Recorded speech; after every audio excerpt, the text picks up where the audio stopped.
Muy buenos días.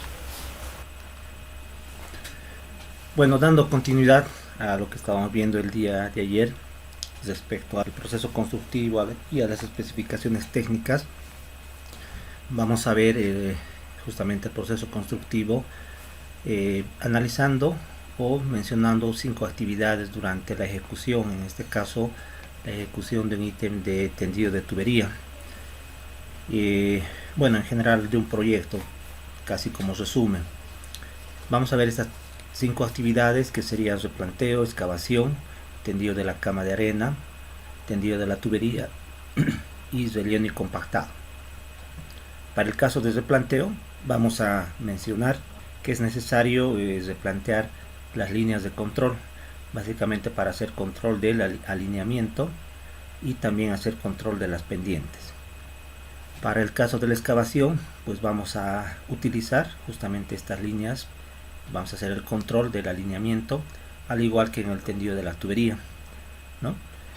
Para el caso de la cama de arena, van a utilizarse también los controles de cotas, controles de espesores, en este caso de la cama de arena, y también será necesario controlar la pendiente de la cama. ¿Por qué? Porque si la cama está bien tendido con la pendiente correcta, pues la tubería también va a ser tendida con la pendiente correcta. Posterior al tendido de la tubería se efectúa el relleno y compactado, ¿no? Hay que mencionar que durante la ejecución de este ítem es necesario realizar diferentes pruebas, ya sea al ítem mismo de relleno y compactado y a las anteriores, que sería en este caso el tendido de la tubería. Es decir, vamos a necesitar verificar, o la empresa también va a necesitar demostrar que ha sido ejecutado correctamente. Yéndonos a la primera actividad, que es el replanteo. Luego que nosotros tenemos el plano constructivo del sistema de alcantarillado, donde vamos a tener la ubicación de las cámaras con sus respectivas notas, con sus respectivos datos de cotas, numeración de cámaras y todo aquello. Viendo de manera general, sabemos que las tuberías de alcantarillado deben encontrarse en el centro, ¿no? O en el eje, si quieren, de la calzada o de la calle o de la avenida. Por lo tanto, teniendo un ancho A, pues estará a medios, ¿no? Entonces, de esta forma es que se realiza el replanteo de los puntos de control o de las líneas de control de alineamiento. ¿Cómo se va a ejecutar? Se van a colocar diferentes estacas. Si estamos ya en una zona urbanizada, pues seguramente las estacas serán del tipo más pequeño, como por ejemplo algunos clavos, ya sea en las aceras, en algunos muros y cosas de ese estilo. Si es campo abierto aún, pues podrá colocarse algunas estacas de madera. En el caso del replanteo de las líneas de pendiente, que también lo llamamos el método de gabaritos, consiste en replantear. Estamos viendo en este momento lo que vendría a ser un perfil longitudinal, es decir, este sería la cota del terreno o el nivel de la calle o del terreno, y en este sector estaría marcado, que vuelvo a repetir, si estamos en una zona urbanizada, podrá marcarse seguramente en algunos sectores de los muros o de las paredes. Si no estamos en una zona urbanizada, pues se podrá reemplazar en alguna otra estructura, como en postes o en alguna estructura que se encuentre fija. De acuerdo a nuestros planos y nuestro perfil, vamos a tener la ubicación de la tubería con una determinada pendiente, ¿ya? Entonces inicialmente se realiza este análisis. Nosotros tenemos que replantear y graficar en campo una línea que va a ser nuestra línea de pendiente o nuestra línea de trabajo, de tal forma que se encuentre de manera paralela a la línea de la tubería, ¿ya? ¿A qué distancia se va a encontrar? A una distancia G, que lo vamos a llamar gabarito o altura de gabarito. Es decir, virtualmente nosotros tenemos que graficar una línea que sea paralela a la tubería. ¿Dónde lo graficamos? En este caso podemos graficarlo o en el muro, o vamos a ver en algunas estructuras adicionales que se van a llamar crucetas o travesaños. Pero básicamente esta es la idea. Entonces necesitamos en algún lugar tener una línea referencial, repito, que esté de forma paralela para poder hacer controles. ¿Con qué hacemos esos controles? Con esta altura de gabarito. Es decir, nosotros vamos a hacer diferentes mediciones de tal forma que en cualquier punto ya nosotros podamos medir y tiene que encontrarse a la altura G, que es nuestro gabarito. ¿Ya? ¿Cómo se marca esto? Como les decía, en algunas estructuras pues se tiene que marcar la progresiva de nuestra línea, de nuestro tramo, ¿no? Ya conocemos la nomenclatura, 0 kilómetros más 40 metros. En cualquier punto de este tramo, pues el gabarito tendrá que ser, por ejemplo, de 240 metros. Es decir, esta altura que nosotros estamos definiendo va a ser 240 metros. Entonces, para todo este tramo, lo más seguro es que se va a repetir esa altura de gabarito, ¿no? Igual para la progresiva 60, es decir, a 20 metros de distancia, también va a ser los 240. Estas distancias de gabarito, estas alturas de gabarito son variables específicamente por cada proyecto y por cada tramo, incluso podría variar. ¿Ya? Para este caso, como ejemplo, hemos colocado de 240. Ya viendo un poco en perspectiva cómo es que se instala, la línea que habíamos mencionado se encontraría graficada en este muro, pero esas crucetas o travesaños que estaba mencionando tienen que instalarse de esta forma. Asumiendo que todavía no estaría realizada la excavación, se puede replantear, como les decía, por medio del muro, ¿no? Con la ayuda del muro se podría replantar esa línea, pero ya cuando se ha iniciado la excavación, pues tendrá que estar instalada de esta forma. Entonces hay que copiar, nosotros llamamos en obra, hay que copiar niveles o pasar niveles en cada cierto tramo. Lo más recomendable es que estas distancias estén lo más cerca posible. Evidentemente, a menor distancia va a existir mayor cantidad de travesaños o crucetas, y mayor cantidad de travesaños y crucetas implica mayor tiempo y seguramente mayor costo. Sin embargo, al encontrarse a menores distancias, la deformación que pueda tener, porque encima de esto va a existir un hilo, ¿no? Este es nuestro hilo, nuestra línea de control, va a representar nuestra línea de control. Entonces, si está muy separado, va a existir deformaciones grandes. Mientras más junto esté, las deformaciones van a ser mínimas o casi cercanas a cero. Sabemos que en temas de este tipo, que se asemejan a cables, siempre va a existir una deformación, pero la idea es reducir a lo más que se pueda esas deformaciones. Entonces, como les decía, estamos copiando niveles a los travesaños inicialmente, entonces vamos a instalar valga la redundancia, un travesaño entre dos parantes. Estos dos parantes que forman parte de la cruceta ya tendrán que estar empotrados, y les voy a mostrar en un momento más de qué forma, ¿no? En este caso se está viendo que podrían estar enterradas en el suelo, en el terreno. Entonces, ¿para qué nos va a servir esto? Vuelvo a decir, es para que nosotros podamos hacer verificaciones en el caso de los replanteos o para verificar las alturas. ¿Qué significa entonces? Como ya se realizó una excavación preliminar, ya incluso se puede acompañar, ¿no?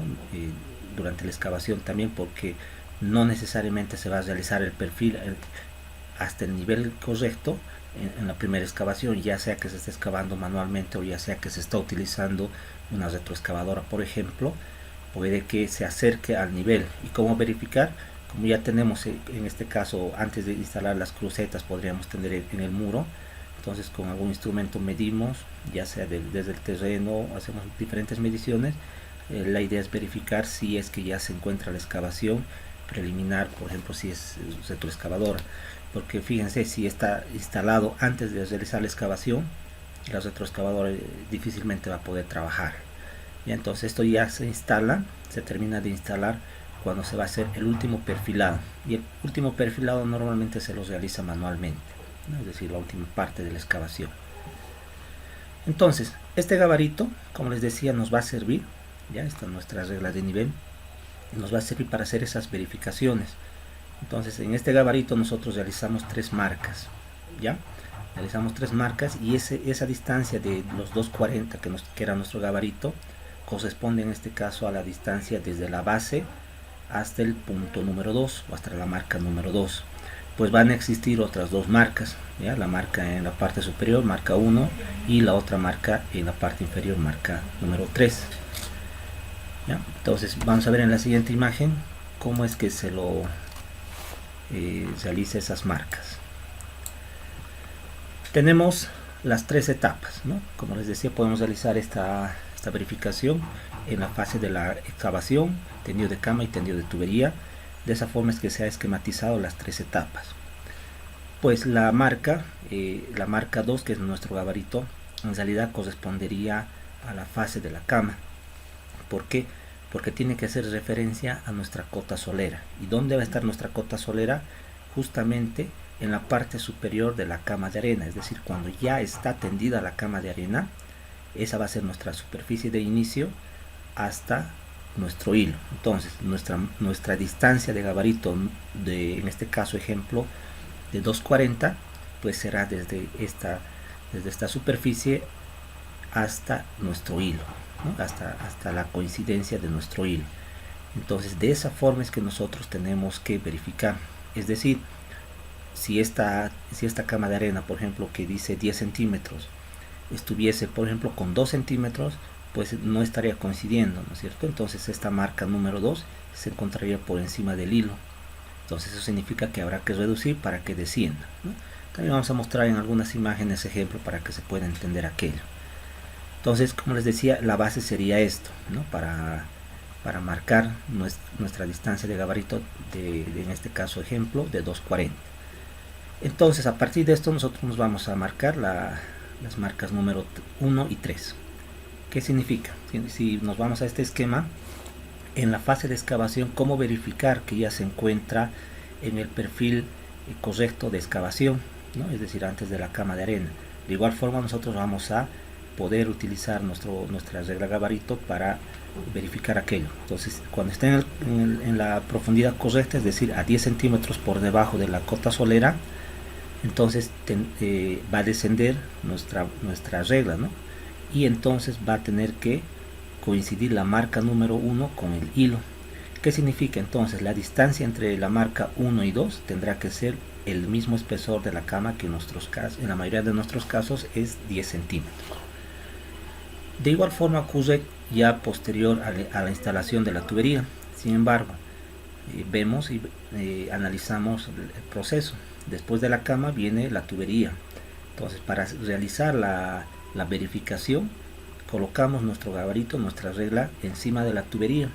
Pues entonces esta regla va a tener que subir, ¿no es cierto? ¿Cuánto va a subir? La distancia que corresponde al diámetro de nuestra tubería más los espesores que serían los espesores propios de la tubería, ¿no es cierto? Entonces, por ejemplo, teniendo para una tubería de 6 pulgadas aproximadamente, lo que correspondería a un aproximado de 16 centímetros que tendría que suspenderse, ¿no? Entonces esta misma distancia es lo que se va a copiar entre los puntos o entre las marcas 2 y 3, ¿no es cierto? Entonces de igual forma, ¿no? Para hacer una última verificación después de tender la tubería, la marca podremos colocar en cualquier tramo de la tubería por encima, ¿no? Pues tendrá que ir coincidiendo el hilo en la marca número 3, ¿ya? Aquí hay una gráfica, perdón, una imagen que no está utilizando exactamente la regla gabarito, pero está procediendo a una verificación en la etapa número 3. Como pueden observar, esta regla, que es de un equipo topográfico, seguramente es un nivel de ingeniero, se encuentra encima de la cota clave de la tubería, ¿no? Muy similar a esto. Entonces vamos a mostrar en un gráfico lo que acabo de mencionar. Me confirman por favor que se está observando la pantalla del AutoCAD.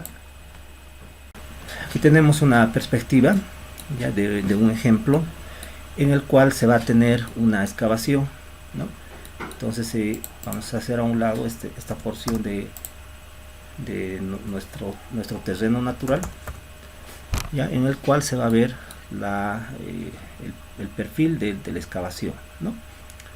Entonces, ¿qué significa? En la primera etapa, como les había dicho, nosotros para realizar nuestro control de la excavación, nosotros vamos a necesariamente que introducir la barra de tal manera que en cualquier punto ya nosotros vamos a tener instalado la línea encima de los travesaños, nuestro hilo, nuestra línea de trabajo, que sería el hilo, de tal manera que en cualquiera de los puntos necesite coincidir con la marcación.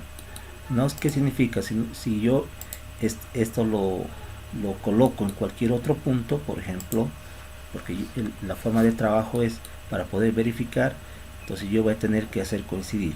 Si supongamos como podemos ver, en algún sector se encuentra muy por debajo, ¿no? Como pueden ver en este caso, pues marcará, ¿no? Si está muy abajo, entonces significa que la parte del terreno ha sido excavada por demás, y si se encuentra por encima, entonces significaría que faltaría excavar, ¿no? Eso es lo que nos está ayudando. Entonces en cualquier, como les digo, en cualquiera de las fases, ya yo voy a poder instalar. Fíjense, si yo coloco más arriba o más abajo, voy a verificar que mis puntos de control estén coincidiendo con el hilo. Eso entonces en la fase de la excavación. Una vez que se realiza la excavación y se verifica que en cualquier punto se encuentre coincidiendo, pues sí corresponderá a realizar el tendido de la cama de arena. De igual forma, ¿no? El perfil de la cama de arena ya va a estar en función al espesor que esté especificado en el proyecto. En este caso estamos hablando de los 10 centímetros.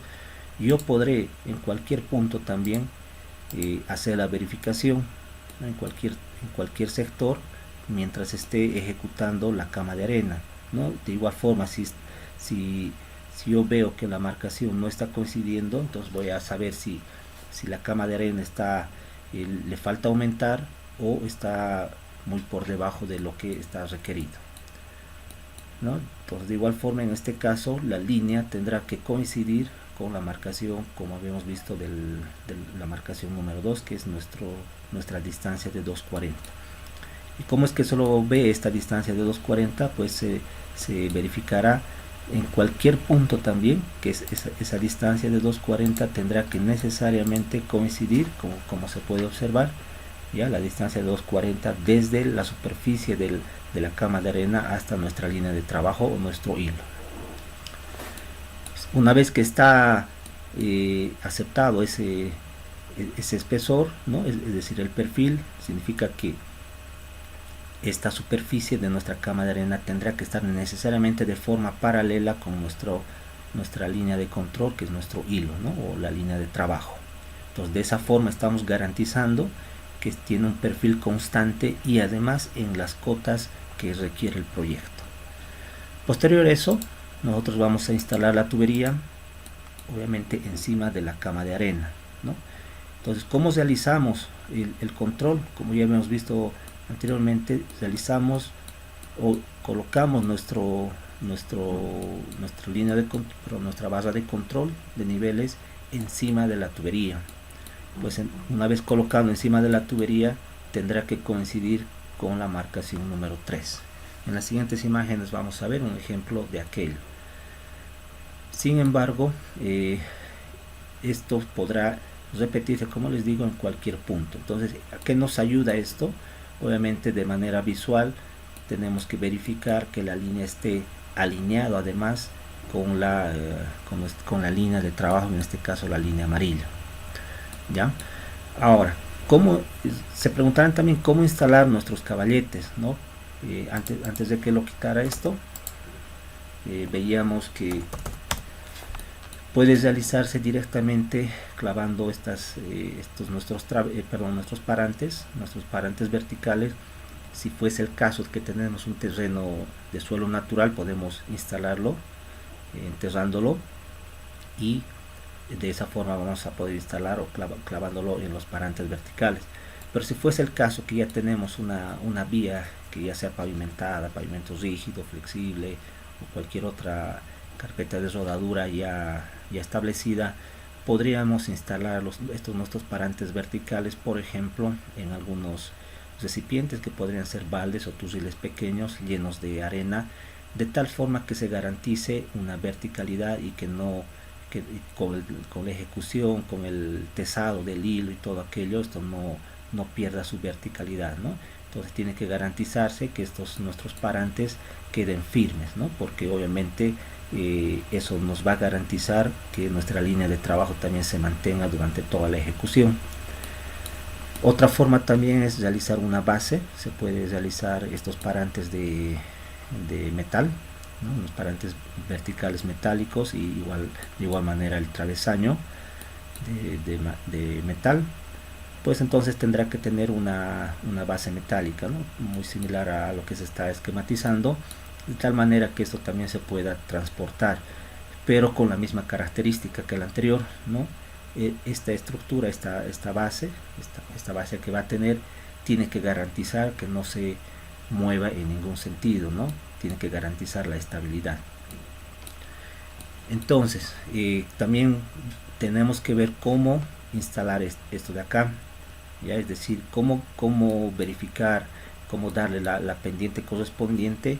Obviamente va a estar en función a nuestro proyecto, dependiendo qué pendiente vaya a tener el tramo. Estoy regresando a la pantalla del PowerPoint. ¿Me confirman por favor si se observa? Sí, se ve. Ya, entonces vamos a ver como ejemplos, como les había comentado. Ya, aquí tenemos un ejemplo justamente de este proceso constructivo de un proyecto pequeño, pero que se puede observar fácilmente todas las fases que les he mostrado. La primera, que sería el replanteo, se está haciendo el control del alineamiento. Ya este proyecto tiene dos tramos, ¿no? Un tramo recto hasta el sector de la retroexcavadora, y de manera perpendicular se tiene un tramo más pequeño, ¿no? En ambos casos. Para la fase de excavación, bueno, ya fue instalado, primero fue ejecutado, ¿no? Con la ayuda de la retroexcavadora, y se está realizando el perfilado final ya después de instalar las crucetas o los travesaños. ¿Cómo es que se ha realizado? Como les había comentado, con este equipo se ha trazado una superficie horizontal o un nivel, porque la ventaja que tiene esto es un nivel giratorio que traza un mismo nivel a 360 grados, ¿no? Entonces es fácilmente trabajable para poder realizar diferentes marcas. Ya las hemos marcado, y a partir de eso hemos dado las pendientes que eran necesarias para cada tramo y para cada sector. Entonces se ha instalado ya, y como pueden observar, aquí está mostrándose la verificación. Esta persona está agarrando, es la misma, este es nuestro gabarito, está introduciendo a la zanja y está haciendo la verificación para ver si necesita ser excavado o ya se encuentra en la altura correcta. Lo mismo va a ocurrir con el tendido de la cama de arena. Ya en este caso también está realizando la verificación, el tendido de la cama. Ya esta persona está, como les decía, una sola persona está extendiendo la cama de arena. Para este proyecto se ha utilizado, como es intradomiciliario, se utilizó una cama de arena, perdón, una cama de tierra cernida, ¿no? En un lado les voy a mostrar la tierra que se ha cernido, y está extendiendo con un rastrillo. La ventaja de extender con rastrillo son dos principales. La primera es que retira todos los materiales grandes y seguramente algunas piedras que podrían dañar la tubería.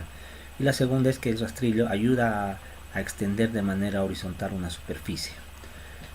Entonces en este caso está realizando la verificación, como pueden ver, ahí le indicará si ya se encuentra en la cota correcta, ¿no? En la altura correcta. Entonces de esta forma, ¿no? Nuevamente les repito, aquí vamos a tener la superficie de la cama paralela a nuestro hilo, y si nuestro hilo está bien replanteado, entonces, y también con la pendiente correcta, pues seguro la cama de arena va a estar también con la pendiente correcta, ¿no? Entonces tenemos dos líneas que van a estar de forma paralela. Más adelante les voy a mostrar ampliando esta imagen, ¿no? Aquí pero se puede observar que la marca se encuentra por encima del hilo, entonces corresponderá que en este sector la cama de arena se encuentra con mucho espesor, ¿no? Tendrá que ser reducido. Para la instalación de la tubería, obviamente tendrá que estar por encima de la superficie que ya habíamos definido, ¿no? Ahí se pueden observar los dos hilos, y tiene que corresponder al relleno de manera que se tenga cuidado, ¿no? Hay que tener cuidado.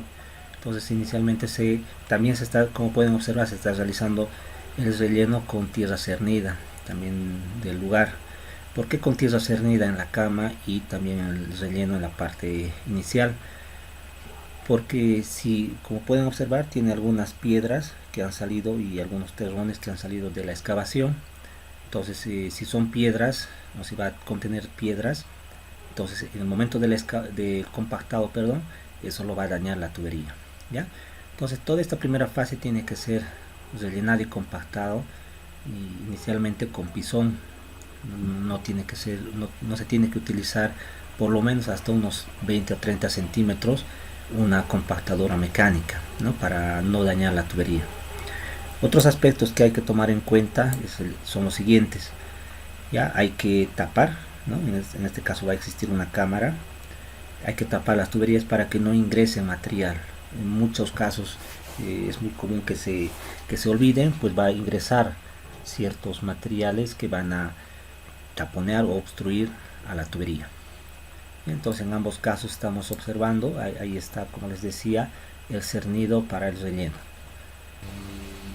Bueno, entonces estábamos viendo, habíamos quedado en ver el proceso constructivo, que bueno, lo denominamos antiguo, el cual consistía en realizar un proceso similar, es decir, se tenía que replantear o instalar una línea de referencia, pero la diferencia es dentro de la zanja. Ya en un momento más les voy a mostrar los detalles. Es decir, previamente se tenía que realizar la excavación, tender las estacas o clavar las estacas y luego tender la línea de trabajo o el hilo. Ya les voy a mostrar en este gráfico que estaba intentando mejorarlo. Es una situación parecida a esta. Ya nuevamente vamos a ver el proceso.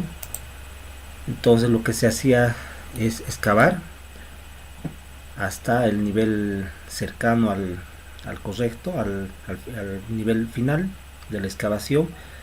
Pero la primera desventaja que se podía observar es justamente eso, ¿no? Que se tenía que tener ya un aproximado del nivel de excavación final. Sin embargo, de eso se tenía que replantear la línea de trabajo clavando unas estacas dentro de la zanja, ¿ya? Entonces se tenía que clavar a una distancia, debería ser aceptable, ya, pero en muchos casos yo he visto que instalaban máximo 2 estacas o quizás un intermedio entre cámaras, y esas distancias fácilmente superaban los 6 metros o hasta 10 metros. Entonces lo que habíamos mencionado hace un momento es que mientras más separado estén las estacas o las crucetas, que lo que habíamos visto anteriormente, es que se va a tener una deformación en el hilo, ¿ya? Después vamos a ver lo que sucede. Por ejemplo, ahorita les voy a mostrar el procedimiento. Después de clavar la estaca, esta línea tenía que representar la superficie de la cama de arena, es decir, tenía que coincidir, ¿no es cierto? Ahí, como se puede observar en la imagen, la cama de arena está coincidiendo entonces con el hilo. Entonces la primera desventaja sería eso, ¿no? Que a medida que se esté trabajando lo pisarían el hilo y todo aquello. Pero más allá de eso, ya el siguiente inconveniente que al menos yo observaba es lo siguiente, porque la actividad siguiente a esto pues va a ser la instalación de la tubería, ¿no? Obviamente encima de la cama de arena. Entonces, como pueden ver, la tubería tiene que encontrarse por encima de la cama, ¿ya? El hilo no hay problema, seguramente tiene 2 seguros, se los quita y puede ser retirado fácilmente por debajo incluso de la tubería. Pero ¿qué va a suceder con las estacas que han sido clavadas? Ya, como en este caso, puede que ya no se lo observe, ¿no es cierto? Entonces la mayoría de los casos no retiraban las estacas, ¿no? Siempre hay que tener cuidado con el personal. Entonces ellos siempre van por lo más rápido, por lo más fácil. Entonces era dejar las estacas, ¿no? Entonces aparentemente no habría inconvenientes, al menos es lo que ellos justifican, ¿no es cierto? Pero vamos a ver más adelante, cuando estemos viendo las pruebas, que realmente sí va a afectar, ¿no? Y justamente va a ser tenemos un material rígido por debajo de la tubería y con pequeña área, ¿no? Aproximadamente de 2 pulgadas por 2 pulgadas. Entonces, ya sea al momento de realizar la excavación o incluso cuando se entrando en funcionamiento por algún tipo de asentamiento que podría suceder o como les decía, sobre todo en la compactación, puede llegar a dañar la estaca que está rígida hacia la tubería, ¿no? Porque la cama de arena no es rígida, ¿no es cierto? No es rígida si comparamos la rigidez de la... Justamente está haciendo referencia a la instalación de las estacas. ¿Ya? Entonces, con ayuda de un instrumento, ¿no es cierto? Entonces se va a instalar las estacas dentro de la zanja. Como pueden ver, se nota que el terreno está duro, por eso que está procediendo a clavarlo con un combo. Entonces, con la ayuda de un instrumento topográfico, en este caso un nivel de ingeniero, le va a dar ya las cotas correctas, los niveles correctos a los cuales debería estar esa estaca. Entonces ahí le dirá, bueno, normalmente eso significa unos 3 golpes que le dé, o que pueda bajar unos 3 centímetros o 3 milímetros, dependiendo de lo que hayan acordado previamente. Entonces, en ese caso va a ir haciendo el seguimiento para que pueda dejarlo la estaca, o si es que es necesario descender un poco más, ¿no? Entonces, para ese caso, ya una vez que concluye, pues va a pasar al siguiente estacado.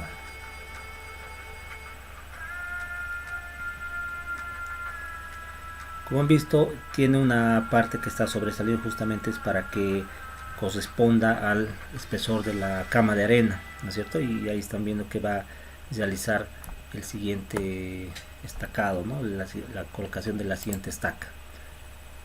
Entonces, como les decía, ese es el inconveniente, ¿no es cierto? Entonces van a quedarse las estacas, porque han visto que ha demorado en clavar la estaca, y difícilmente va a ser retirado, ¿no?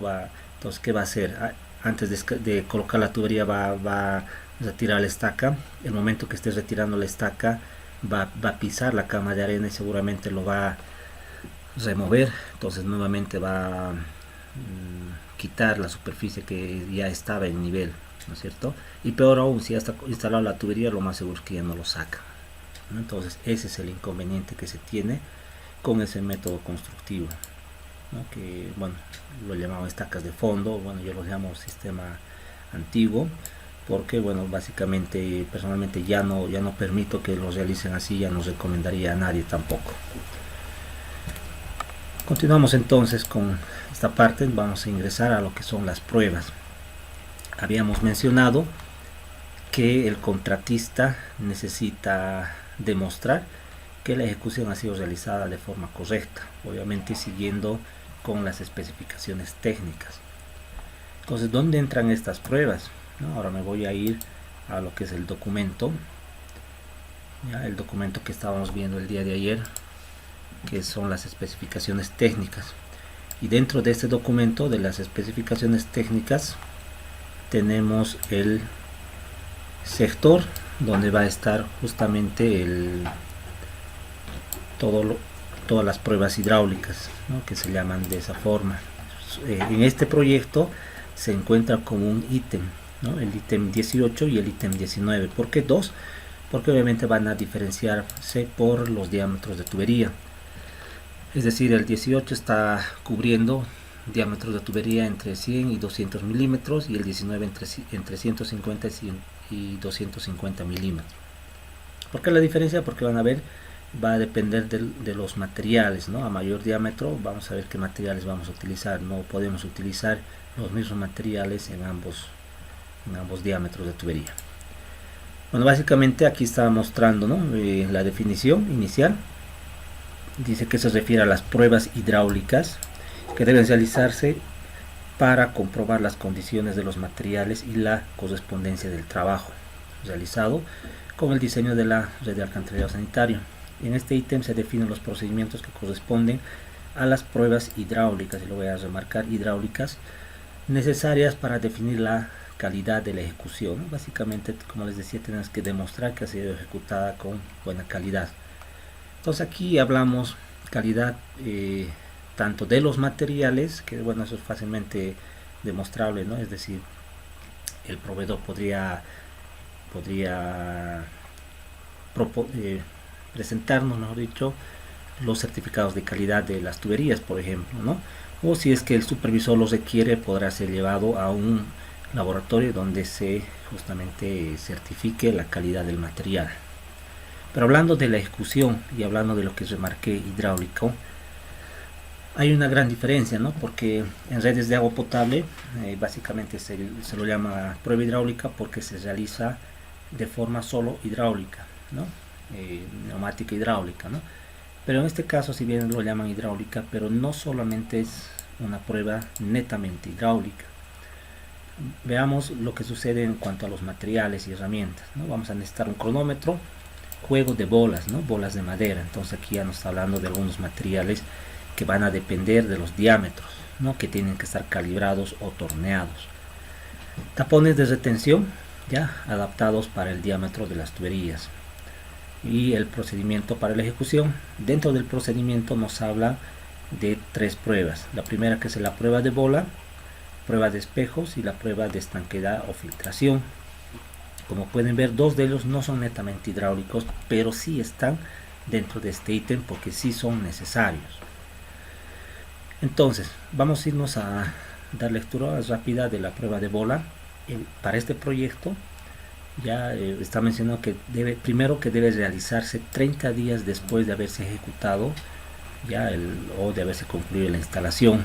Ya justamente va a verificar que no existan deflexiones, o como les había comentado hace un rato que podría ocurrir con las estacas, que se aplasten, ¿no? O ovalización también se llama, se deforma la circunferencia de la tubería, ¿no? O la sección circular de la tubería. Y en este caso dice que no debe superar el 5%. Bueno, aquí ya nos está mencionando que podría, en casos excepcionales, permitirse un 5% de deformación. Entonces, ¿cómo es que se lo realiza?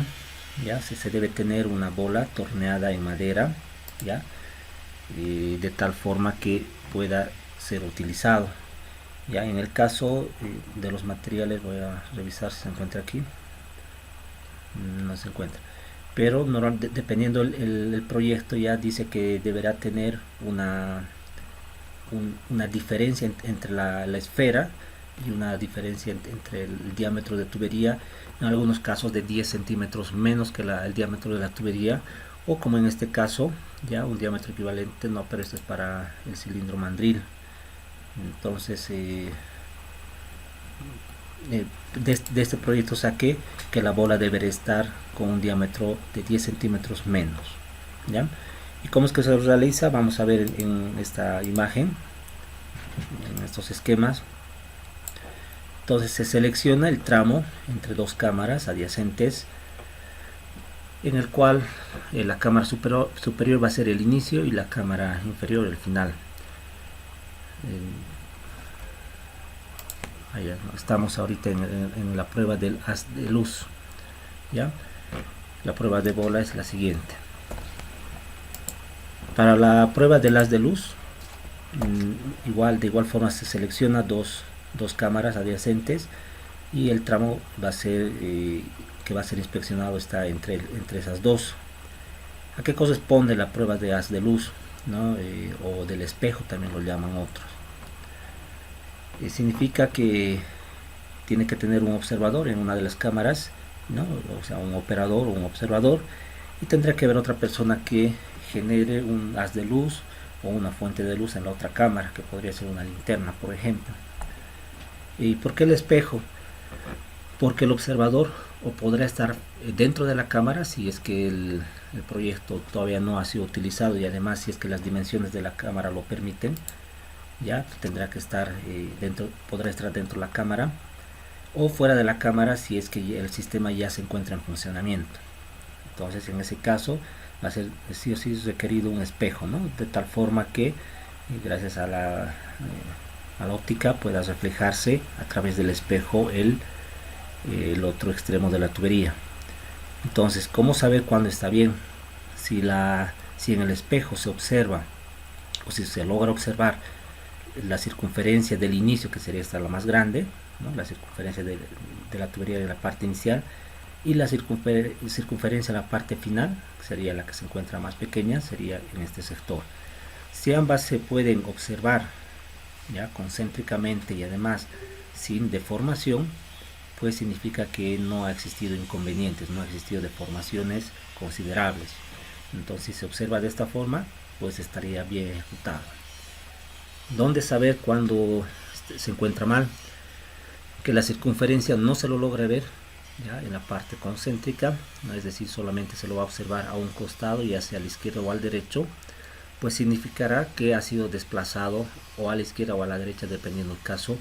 Y generalmente esto ocurre cuando en el momento de la compactación ha sido compactado o rellenado con mayor intensidad en un lado que en el otro. Por eso es que se ha desplazado de manera horizontal. ¿Ya? Entonces una opción. Entonces eso corresponde a que no se encuentra bien ejecutado.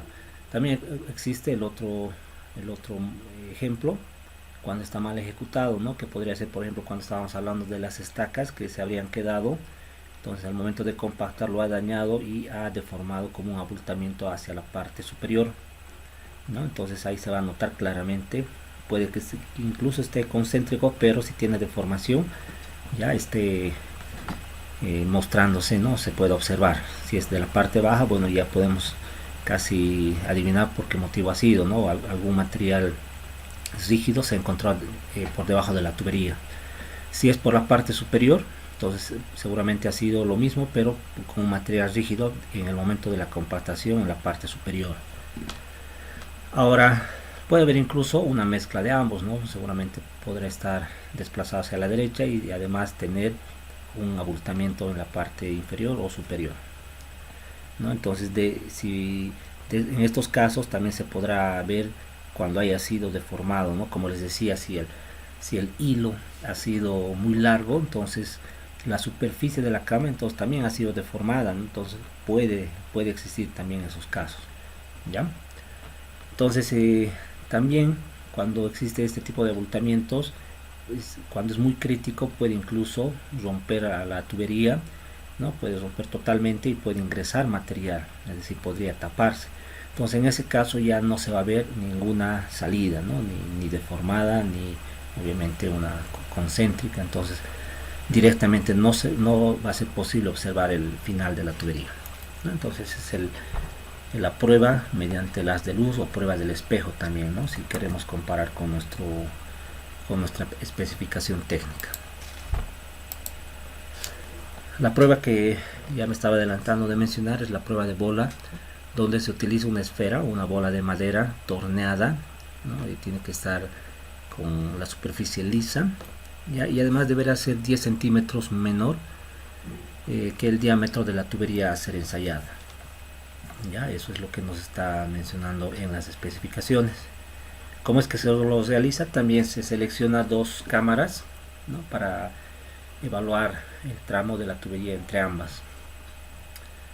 Se inicia el punto de inicio, ya tiene que existir una persona que deje rodar libremente dentro de la tubería en la parte o en la cámara superior, de tal manera que vaya rodando libremente hasta que pueda salir en la cámara inferior. Obviamente aquí va a existir otra persona que controle aquello. Si la esfera o la bola logra salir sin dificultad, pues no va a haber inconveniente, ¿no? Justamente hablábamos de ese 5% que podrá permitirse ya sea de deformaciones en la tubería, como en el caso anterior, o también algunos rebalses de pegamento que podrían existir en las juntas, ¿no? En la unión campana-espiga, si es con el método del pegamento, entonces, o la junta soldada, entonces a veces existe rebalse de pegamento, entonces genera unos rebarbes, ya que van a mostrarse aproximadamente como en esta figura. Si fuese el caso de tuberías de hormigón, ya en las juntas también se utiliza hormigón, muchas veces ha ocurrido también que existen rebalses de material, ya que está evitando esto. Otro motivo podría ser si es unión flexible o con junta de goma, podría ya adelantarse, ya que o sea, si es que hay una obstrucción de la esfera, es decir, si se detiene, podría ser que el anillo de goma al momento de la instalación ha sido removido, ya, es decir, se ha salido y obviamente está produciendo un atascamiento, en este caso de la bola, ¿ya? Entonces, para concluir, si rueda libremente hasta el final, pues va a estar ensayado de forma correcta. Algunos reglamentos, incluso en el nuestro, menciona que podría ser esferas de metal, pero yo le veo dos inconvenientes. Uno, no es muy sencillo conseguir esferas de metal, habrá que tornear de igual forma que el de la madera, pero el problema mayor que yo lo veo, si por este caso de algunos rebarbes, ya por la misma inercia que va a producir su masa, entonces podría fácilmente pasar, ¿no? Es decir, por la masa e inercia que va a tener, entonces fácilmente podría pasar algunos rebarbes, ya, entonces podría dar algunos resultados no muy certeros, ¿ya? Entonces mi recomendación sería utilizar las esferas de madera. Por eso es que en la especificación técnica de ese mapa directamente lo menciona, esferas de madera. La otra prueba sería la prueba de estanqueidad, ¿ya? Este caso sí es hidráulica porque se va a utilizar agua, ¿no? O sea, esta es netamente hidráulico. Entonces, ¿cómo es que se realiza esta prueba?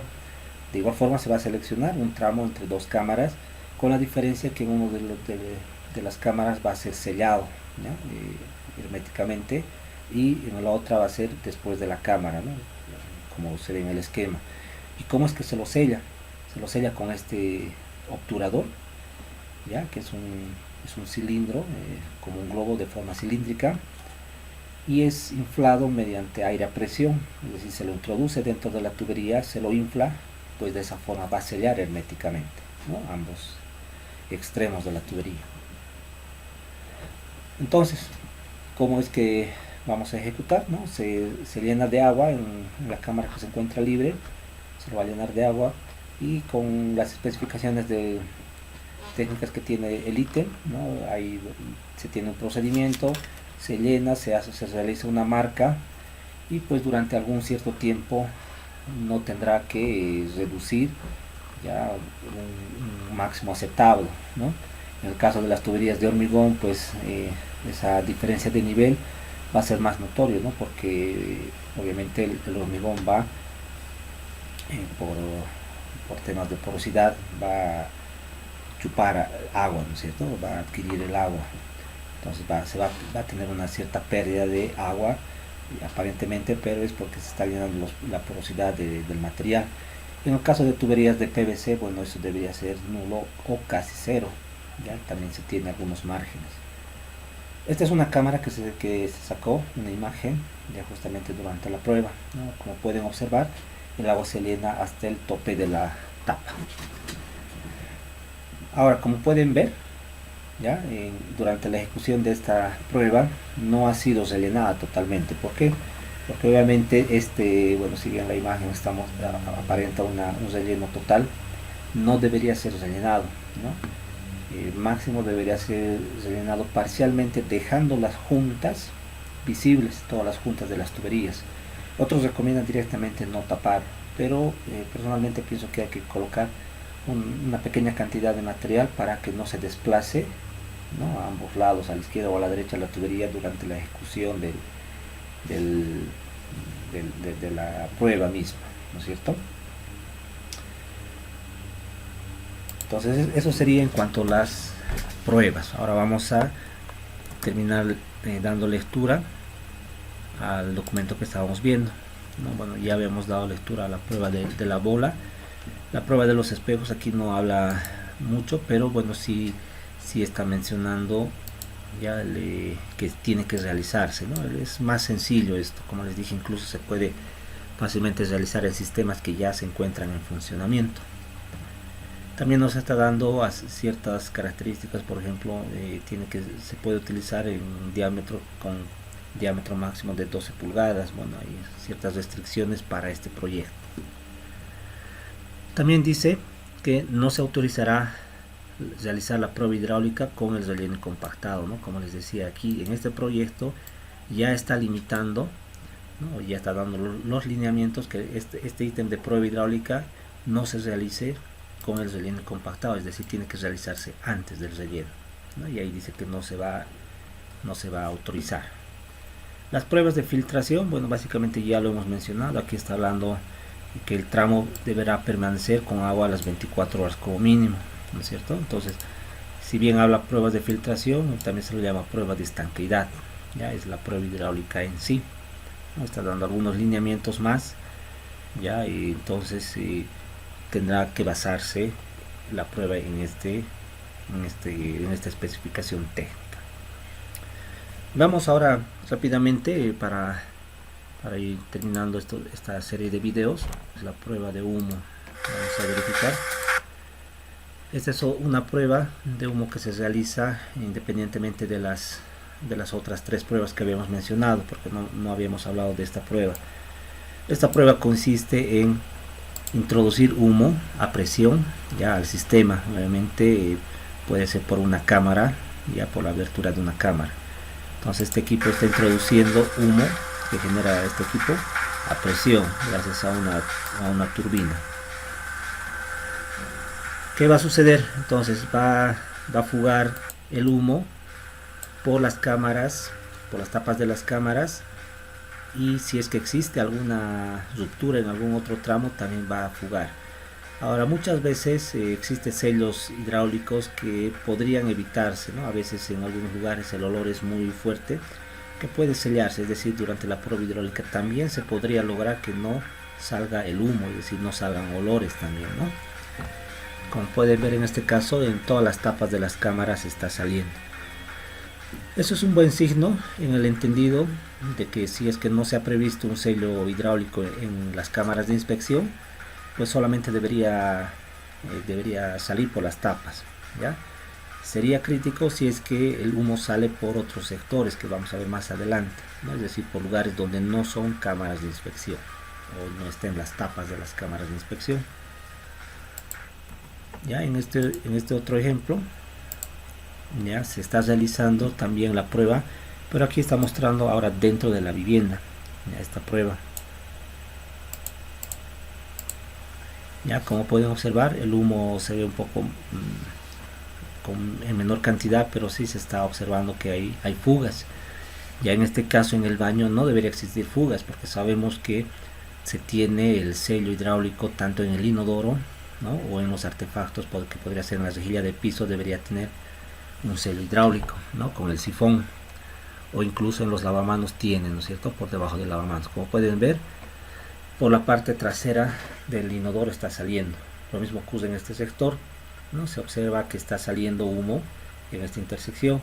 Lo más seguro es que este sea un shaft, entonces es probable que en la instalación de la tubería de la bajante o en alguna intersección existe una fuga, ¿ya? Entonces eso sirve para poder observar, para poder detectar ciertas fugas. Lo mismo en este sector. Esta es una cámara de inspección que, bueno, se encuentra rajada, seguramente es de hormigón ciclópeo, y está filtrando el agua, ¿no? Está saliendo el humo, mejor dicho. Entonces esta prueba nos da esa facilidad de poder detectar ciertos inconvenientes durante la ejecución. Bueno, de esa forma estaríamos ya concluyendo esta última fase, que serían las pruebas para poder verificar la correcta ejecución de los sistemas de alcantarillado. Ahora obviamente hemos hablado solamente de alcantarillado sanitario, pero lo mismo puede cumplir, lo mismo se aplica en realidad para sistemas de drenaje pluvial. Bueno, la diferencia obviamente en el último video no vamos a hacer de esa forma, ¿no? Pero sí se podrían utilizar cualquiera de los métodos de verificación.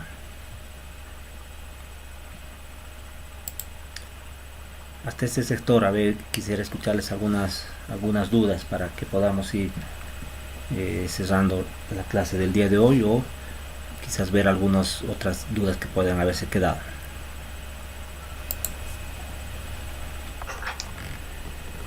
¿Alguna otra duda o inquietud más?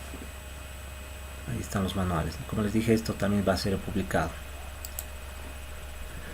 Comencemos con con este de acá. Ya vamos a ver, es un catálogo, un manual técnico de la distribuidora Dismat.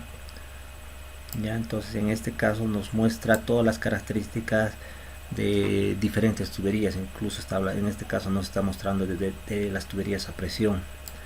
Ya, pero más allá de eso, bueno, como pueden ver, es uniones roscadas. Entonces en este caso estaríamos hablando, si es roscada, bueno, no hay en alcantarillado, pese que aquí está mencionando que sí es para alcantarillado. Entonces aquí tenemos todos los tipos de tuberías que existen. En este caso tenemos la SDR 41, 35, la tubería de desagüe también.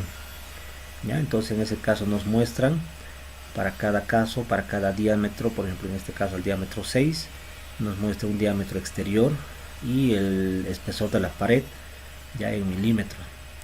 Ya dentro de eso podríamos sacar, por ejemplo, el diámetro interior. Si hacemos un cálculo rápido, van a ver que en este caso es más de 150 milímetros, ¿no? Hacemos fácilmente 3.9 es el espesor de la pared. Si multiplicamos por 2, tenemos 7.8 milímetros de espesor sumados, ¿no? Menos los 159, nos va a salir negativo, ¿no? En este caso sería 151.3 milímetros sería, ¿no? Entonces ese diámetro podríamos ajustar. También nos está especificando que obviamente son barras comerciales de 6 metros.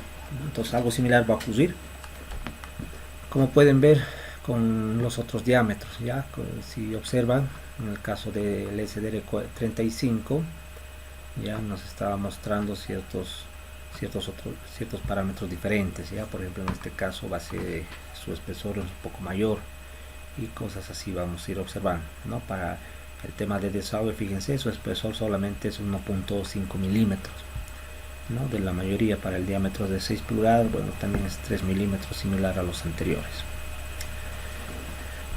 Para ver los otros catálogos, ya podemos ver este que es de la línea de alcantarilla específica, ya donde se muestran ciertos artefactos y accesorios, ¿no? Como les decía, y en algún momento les comparé con los accesorios hechizos y los que vienen de fábrica. Estos son obviamente de fábrica.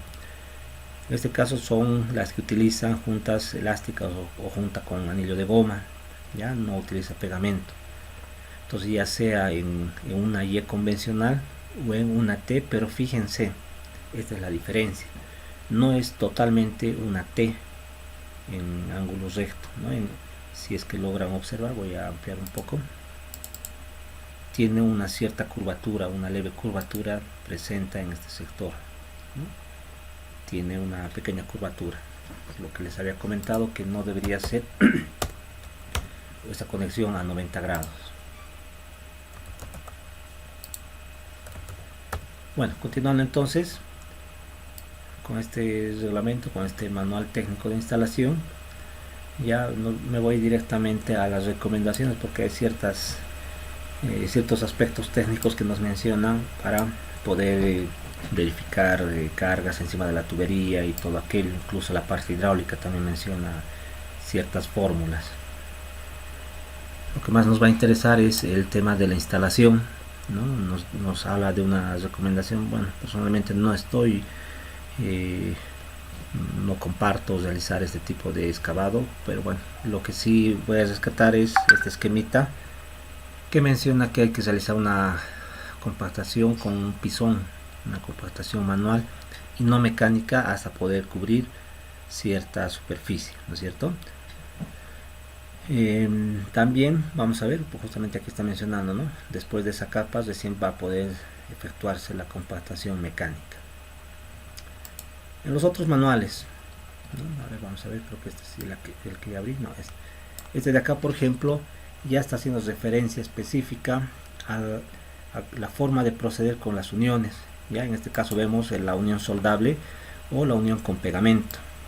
Ya aquí es un poco resumido, ya, pero básicamente habla de que los cortes debería ser a 90 grados, o tienen que ser a 90 grados, por eso está ayudándose con una mesa de cortado, ya, de tal forma que nos garantice un cortado exacto. Ya después de eso, pues se va a hacer la limpieza. Se tiene limpiadores, cuando se está utilizando este sistema, tiene que limpiarse tanto la campana como la espiga de la tubería con el limpiador correcto, con el limpiador correspondiente para cada tubería. De igual forma se va a aplicar el pegamento que se está recomendando, ¿no? Sobre todo en la campana, ¿ya? Es mucho más conveniente colocar en la campana el pegamento, ¿ya? No, perdón, aquí está haciendo también la limpieza, ¿no? Todavía no está aplicando el pegamento, porque antes de aplicar el pegamento se tiene que hacer el rebarbe, que es el rebarbe. Se tiene que lijar o limar, vamos a ver en el siguiente video. Se lima la espiga de tal forma que pueda introducirse sin ningún inconveniente, ¿no? Ya sea con una escofina, una lima o papel lija. Después recién se aplica el pegamento, ¿no? En la espiga y posiblemente en la campana también. Después se introduce casi inmediatamente y siempre se va a dar un cuarto de vuelta a la tubería, ¿ya? Si se lo tiene que girar levemente, es decir, un cuarto de vuelta, y después ya no se lo tiene que mover y se lo deja reposar por al menos 30 segundos.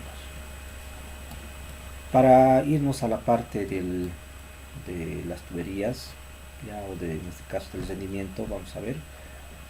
También en este manual nos está mostrando los rendimientos que puedan tener tanto el pegamento como el limpiador. Ya, para el pegamento, por ejemplo, nos dice que 1 litro de pegamento, si es por ejemplo para 2 pulgadas, para una tubería de 2 pulgadas, nos va a rendir para 60 uniones, ¿ya? El pegamento, 1 litro de pegamento.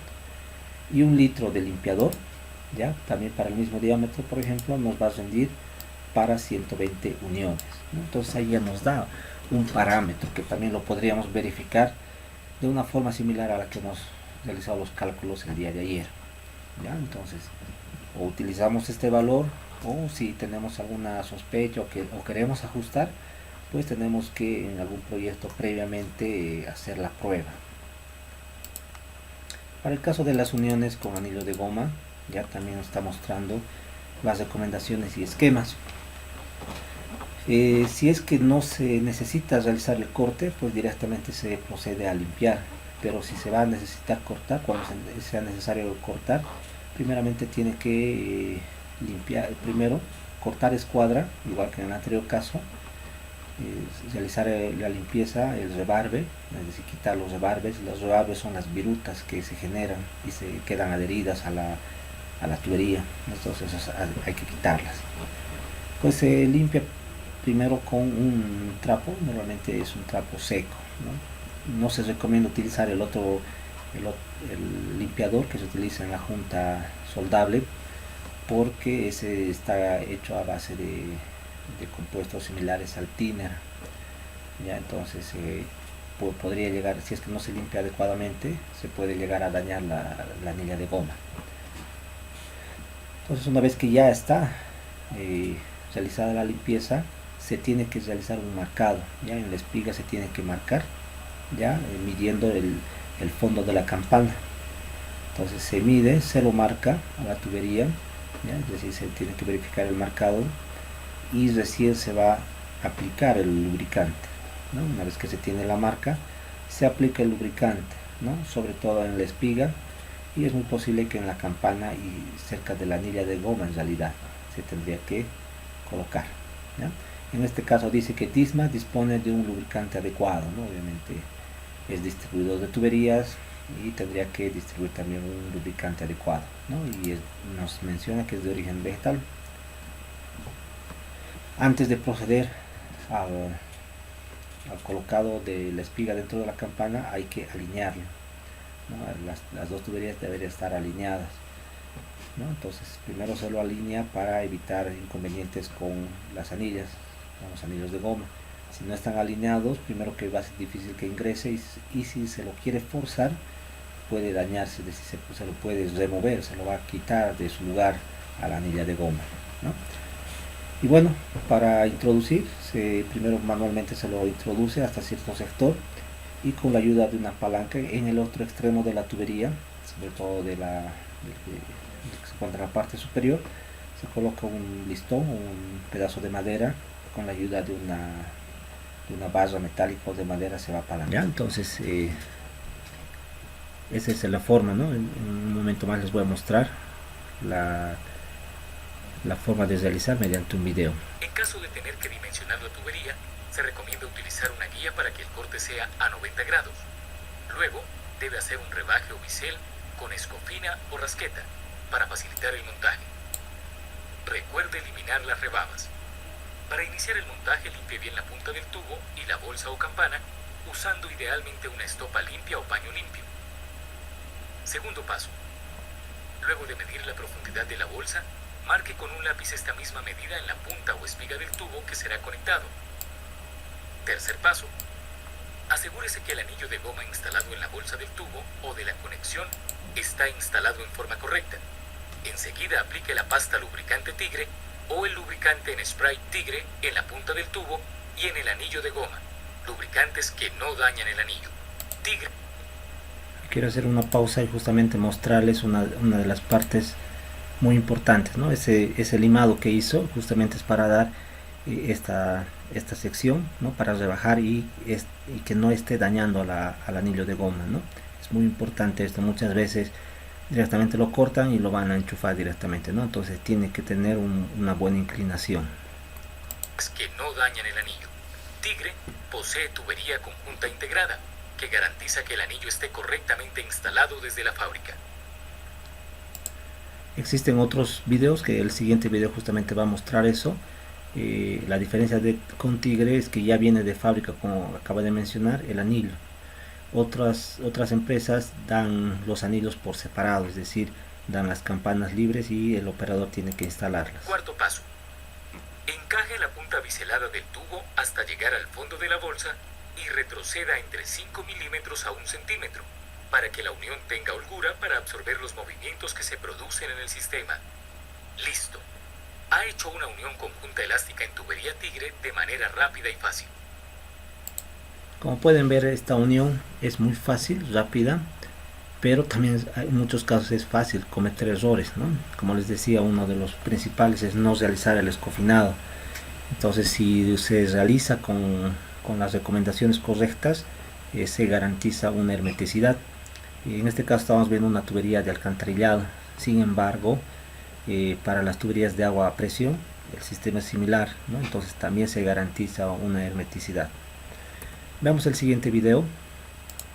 Vamos a ver, tengo preparado dos videos en los cuales en este primer caso va a utilizar un poco los golpes, ¿no? Para introducir en el caso de que fuera necesario, porque lo que acabamos de ver en el video ha sido suficiente solamente la fuerza de la mano, ¿no? Este es el que les decía. Entonces el anillo de goma se encuentra por fuera, ¿no? Y lo estás recién instalándolo, ¿no? Y a veces también se comete errores, mejor dicho, durante la instalación. Entonces mucho mejor si ya viene de fábrica. Entonces está procediendo a la instalación, ¿no? Y el pedazo de la tubería después se encontrará en este sector. Está procediendo a colocar el lubricante en la anilla de goma. De igual forma va a ser con el sector, como pueden ver, también está con rebarbe, ¿no? Tiene que estar con rebarbe en este sector.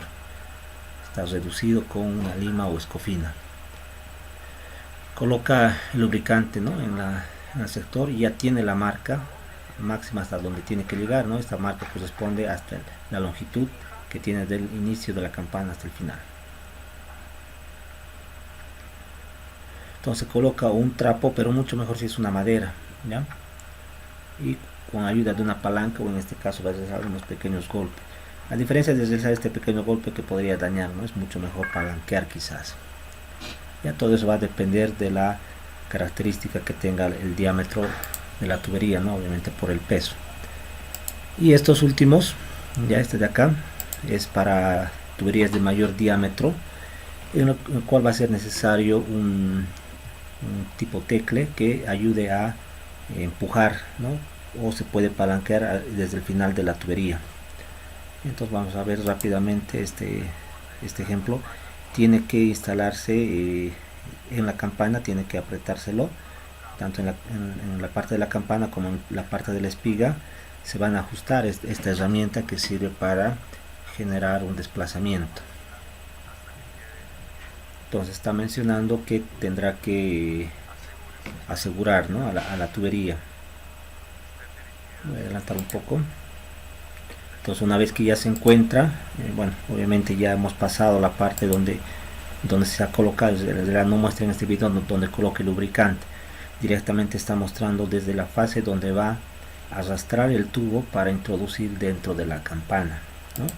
Y justamente es gracias a este instrumento. Utilice el avance hasta que la distancia de la penetración se ajuste a sus necesidades. También, como pueden ver, se encuentra la marca, ¿no? Entonces no es recomendable forzar o sobrepasar de las marcas, ¿no? Ahí se puede observar también el biselado que tiene. Una vez que haya llegado a la distancia de ensamblaje, desacople la herramienta. Entonces este sistema ya es para tuberías que son pesadas, entonces es a veces un poco difícil que una sola persona introduzca, como en el caso de los videos anteriores. Bueno, entonces ahora sí hemos dado un pantallazo también general. Podemos ver, existen diferentes videos donde se podrán observar todas las recomendaciones en cuanto a instalación, ¿no? Bueno, entonces con esta última participación vamos a ir concluyendo la clase del día de hoy. Como ya les había dicho, prepárense para la siguiente semana para el examen. Bueno, muchas gracias, hasta luego.